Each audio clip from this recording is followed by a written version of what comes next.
First off, thank you guys for having us. Really excited to be here and present this. This is my first time with the COS, so it's a hard act to follow right there, Lee. That was really good. So let us tell you about our frequent injury activity program that we have at Oxy. Kind of want to tell you that story and where we are now. So first off, to start off with our safety culture, we have what's called the Live Safe culture. Anybody familiar with Live Safe? A couple people? Yep. Look, I've been fortunate enough to be in this industry for 20 years. A lot of that time, I was a contractor, so I've worked with a lot of majors, and I've seen a lot of different safety programs, but none of them really resonated with me like Live Safe. And so I've never seen an organization embrace this culture as much as we do at Oxy. And it's a day-to-day, it's part of our day-to-day life that's spread throughout the organization. So with that in mind, we kind of use that umbrella to kind of, control everything that we do within our organization, to focus in on things like our life-saving rules, looking at SIF prevention, managing our process safety, developing PSPGs, and multiple safety initiatives that we have, including the one that we're going to talk about today with our frequent injury activity program.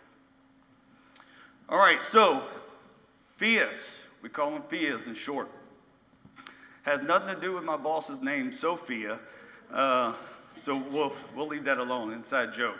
So here's our cool logo, and kind of a little background behind that was more of a process than one would think to come up with this logo. But we finally found one that was kind of visually stimulating and would grab some traction.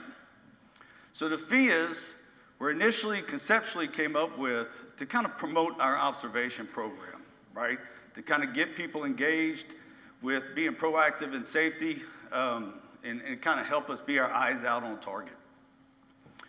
So initially what we did was to come up with these FIAs is we took historical incident data. So at the time, we looked at 8 years of data of injury incidents, which was over 1,100 incidents that we reviewed, and we had to do it one by one. We didn't have AI, which we did, but we went through every injury and kind of came up with a common theme of categories of what was common that these people were doing when they got hurt.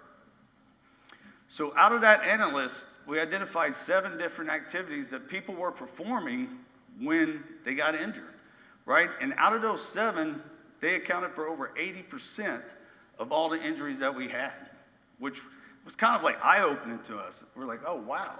So we've identified these activities that showed to be problematic for us, so we wanted to try to get ahead of it. So our goal was to create a target, right? We've been in situations where we are told to go out in the field and do observations, but nothing behind it, right? So we don't that's wide open. So we want to kind of hone in on that target and give our workforce areas to look at to be proactive and get ahead of it. So what are they? So here's our cool poster that we put together, right? And this is our 7 activities. It's walking up and down stairs, ladders, or levels, performing maintenance, manual handling, walking and working surfaces, working around chemicals, mechanical lifting, and utilizing hand and power tools. Now, when you look at this, to some, there may be something that stands out. Does anything stand out to anybody?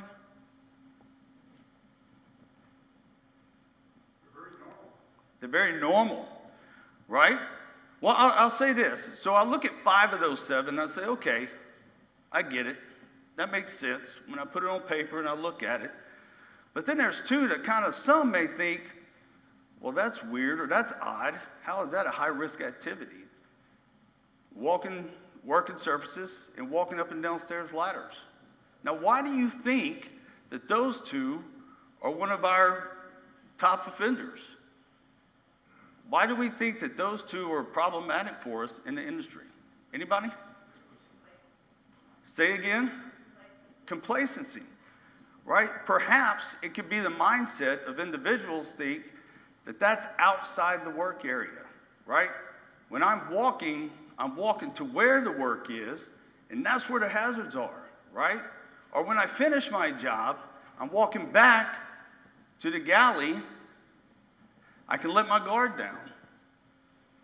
But when you look at walking and working surfaces and walking up and down stairs, for us, that was two of the most problematic areas out of all 7. And I think maybe there was a mindset that was associated with that I could let my guard down. So, how did we get there? So in the beginning, this started about 2022. I was fairly new to Oxy Gulf. I was with Oxy Land before. But we had a big brainstorming session at the beginning of the year where we had all the operational functions kind of got together, and the theme behind it is like, how can we get better? What are some things that we can do to improve our safety performance? Had a lot of breakout sessions within that day, had a lot of good discussion, a lot of different ideas, but this was one of them that came up. So looking at the observations in 2022, we had 36,000 observations. The problem was we didn't have a program. We didn't have any formal process, right? So people were just putting in observations. Yeah, we had an email that got sent out once a day, but we weren't really doing anything with that information. So we wanted to kind of get ahead of that. So we formally rolled out this initiative in 2022. It was actually called Targeted Activities in the very beginning. So we put together all this data, right? And we came up with a rollout. We had a presentation, a lot of pictures. We rolled it out to the field. We were really excited about it. And then after a couple of months, man, it was slow to gain traction. We weren't getting a lot of buy-in, a lot of people participating with our FIAs. So it kind of humbled me a bit, right? I was really excited. We got a product put together. We have all this information. We're telling people what's hurting them. And then it was slow to get movement out in the fields. They're like, oh, okay. So what do? Hey, we self-reflected. We went back to the whiteboard. What can we do better? So here's some things that we did better. We developed a formal observation program, an actual document that we put together for reference. We told them what we want them to do. We gave them definitions. How do you distinguish between at-risk and safe? How do you distinguish between conditions or behaviors? What does stop work mean? How do you do all these things? What are your responsibilities as an employee? We outlined the program for them so they had reference. We created resources like the cool poster I talked about earlier, right? So we have digiboards. Anybody use digiboards in their facilities? A couple people. So it's a TV where we're able to illustrate and display in common areas in our facilities of information we want to share. So we share this with them. We also gave them this little cool reference card to keep and carry in their pocket. So when they're looking to do observations, they say, okay, let me go look for mechanical lifting activities. Let me go look for somebody walking up and down stairs. We train people. So each year we have what's called an annual training fair. So it happens over the course of 4 weeks. We bring all of our offshore folks within to this training, and we give them training on all the regulatory, compliance training, and any company-related training. Since 2023, we've incorporated the observation program into that training, specifically on our frequent injury activities. All right, we got our contractors involved. Some of y'all in here have been a part of this. So we have another program that's called the Contractor Scorecard Program, where we have 30 plus of our biggest contractors that contribute to our organization, that we have a scorecard measurement program where they're based on safety performance. But we got them involved with our FIAs, right? So Q2 of this year in our contractor scorecard meeting, the theme of it was the frequent injury activities. So we had over 150 people there, and you can see the picture here in the top right, and we had a breakout session of 7 groups, because we had 7 different categories, and they all worked on their specific FIA, talking about what their organization is doing in regards to that topic to tackle the hazards of that FIA. And you know, when you have 150 different people over 30 plus organizations, you get a lot of input, right? So it was a big collaborative effort where people were sharing ideas, and then we shared it with amongst the whole group. So it was a great collaboration effort with a lot of feedback from that program. And then lastly, we have a monthly focus. So we broke them down a little bit, kind of put posters for each one of the FIAs together. And every month we send out a different one with best safety practices to reference. So we don't tell them to just exclusively focus on that one, but hey, this is one that's problematic for us. Let's kind of take special care and look at this particular activity this month amongst the others. All right, so where are we today? So the FIA program now is fully integrated in our day-to-day operations. Each of our facilities are talking about it every day in their morning meetings. Our leadership is talking about it from the top down. Our EVP talks about it every 2 weeks in our series meeting, all right? So now we're averaging about 25 to 30,000 observations a month. So if you remember at the beginning, in 2022, we had 36,000 as a whole. Now we're just about there per month. So in 2023, we had over 80,000 observations. In 2024, we went up to 236,000. That's crazy. And then through August of this year, we're at 200K. So that's great and all. So we have the participation. So now we wanted to kind of hone in on the FIAs and the interventions, because interventions is where you get your bang for your buck, right? You're stopping at-risk behavior. You're having more people engaged with that. And when we've empowered these people over our workforce over the last couple of years, we're seeing the participation go up. Interventions from when we started to now are up over 550% average a month. Our FIA categories are up over 600% since we started a month. That's significant progress. That's engagement. That's our workforce buying into what we're telling them about our Live Safe culture and intervening and being your brother's keeper. But most importantly, our safety performance has improved dramatically, specifically over the last year. So this year compared to last year, injuries as a whole through August are down just over 35%. But more importantly, our recordables are down 55%. So that's significant. So what that tells me is not only are we reducing injuries, we're reducing the severity of the injuries in the context of recordability. That's significant progress, particularly over the course of 12 months. And then lastly, what we do is we have a requirement. We have a FIA CBT that we put together, and we're engaging our contractors to educate them on the FIAs. So we created the CBT. We introduced it into the ISN and made it a requirement for you to come on our facilities. You have to take this training to understand what we're doing in regards to frequent injury activities, our observations, and proactive efforts on our facilities. So lastly, you know, we've had great success. We feel this is a successful program. We think the data supports that, and we think this one greatly contributes to the efforts, and we're only looking forward to more success from this program. So I think I left a lot of time for questions if anybody has any. Any questions or comments? Yes, ma'am.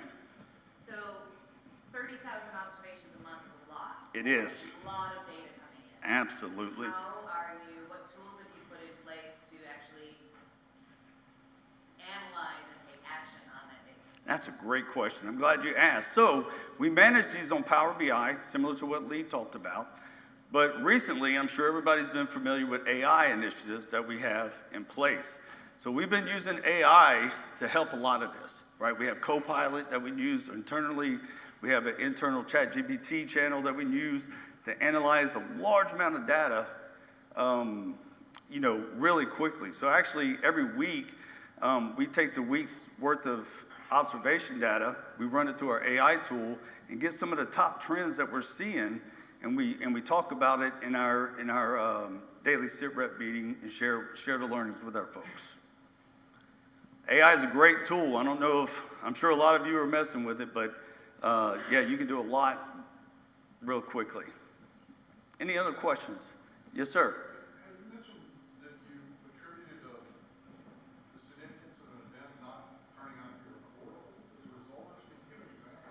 Well, no, what I'm saying is the reduction of recordables compared to last year. So for example, they're down for us 55% versus the same time last year. So as a whole, we have injury reduction at 35%, but our recordable injuries are down 55%. So that's what I'm saying. No, good question. Yes, sir.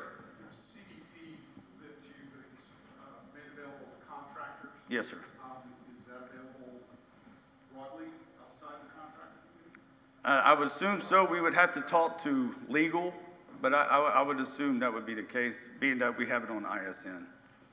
Yes, sir. Absolutely. Yes, sir. How are employees entering the data? Because that can be a struggle.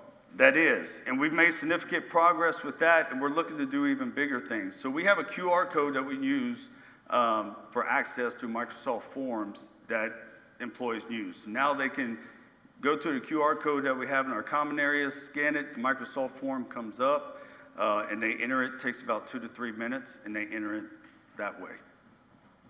And it goes straight to a SharePoint site, which we pull to our observation dashboard. So pretty much real-time data. Our observation dashboard updates 5 times a day, so it's pretty up to date. Yes, sir. Yeah, just a comment, we have several employees that are performing observations. And as a contractor, we also get a report once a week from all of our employees, observations from the system as well. So we're able to look at our specific data as well. Sure. For that. No, very useful, especially with technology. We have a couple initiatives that we're doing with AI now, so maybe next year you'll see us again. But yes, so it's very user-friendly, and that's the goal, right? You need to make a product that your audience is going to use. If you make something that's not user-friendly, takes a long time, inconvenient, you're not going to get much traction. Because we just went to the QR code 2 years ago, and transitioning to the QR code, upped our observation participation by 400% within 2 months. And so that just tells you what your audience is looking for. So, no, good questions. Anything else? Yes, sir. Do you incentivize the inputs? The inputs? No, well, so what we do right now, and this is actually kind of fairly new, is once a week, our facilities are sitting in their top frequent injury activity from their facility. And then that's being submitted to our onshore leadership team. We're picking one, and we're identifying it in our sit rep meeting, which we have every morning. And then a member of our senior leadership will send them a note of appreciation and thank you for participating and with the observation themselves. Yes, ma'am. So you said that participation increased by about 400%. So what do you have in place to ensure that the information you're receiving is quality and it's not just like quantity? You know what I mean? Man, it's like I was telling y'all the questions last night. That's great questions. So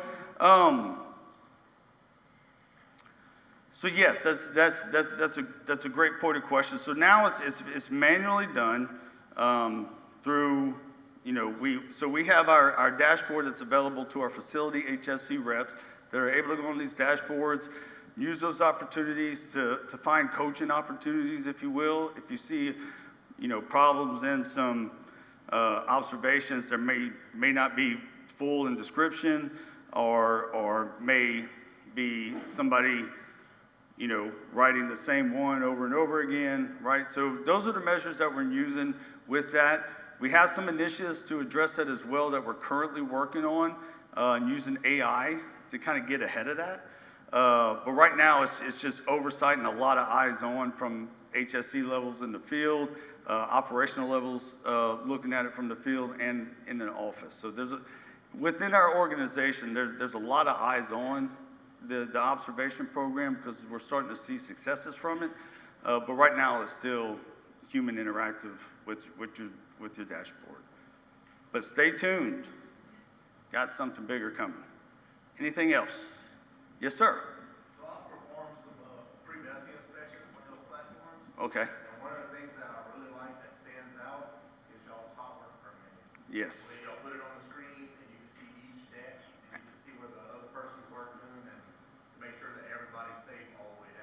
Absolutely. We have a very robust control of work program, and it's a lot of engagement. We have a lot of energy around it, but yes, I definitely appreciate that statement there. Anybody else? I'm just getting warmed up. Oh, yes, sir.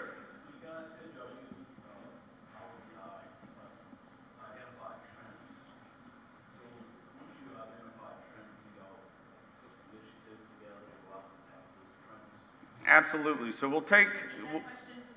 So he was asking if we trend our observation data and kind of, how do we take that information and communicate it back to the field is what you're asking? No, great point. So we use Power BI, we use AI as well as of recent, and we take injury information too. So for example, if we start seeing an uptick in interventions on people not using the handrail or people skipping steps, or whatever the case may be, and then we maybe have some correlations with a couple of injuries that we've had in regards to that, yes, we'll take that opportunity and put together a one-pager and have it rolled out, talking about stairway safety. And then in conjunction with the posters that we have, because remember, over 80% of the injuries are associated with these FIAs. So we use those tools that we have in place, we put together talking points on an internal document to address these specific problematic areas as they arise. You had a follow-up? You don't do anything with safe data. Look at trends for at-risk behavior. Do you look at trends with safe behaviors, like kind of discovering what's happening and nothing bad is happening? You guys look at that with AI or anything like that? Sure. So learning from the things we do well, essentially. It's been in casual conversation, but that's an excellent point, right? We tend to focus on the areas that are problematic for us, which makes sense, right? We're in the people business, and we're in the business of reducing injuries and protecting our folks. But there is talk from several different pockets about looking at what we call Green Day initiatives, days without incident. And how do we get to data analytics and predictive analytics on things from we're doing well. So we're in the big early stages of that, but yes, we've had those conversations. Yes, sir. Well, Michelle, we had, in the production arena, we have a team that actually does this. Oh. We use a different type of application. Sure. But they have actually steering teams offshore. And we have two focal points that actually travel offshore to get training throughout the year. Yeah. They designate, but also what they do is they find trends. They find, they make their issue or find a challenge. And they put specific topics for the month to make sure we cover those throughout the thing. But I really like Tommy's point about us connecting. It's a good idea for us when we look at where we have Green Day, we're not actually maybe paying attention to those.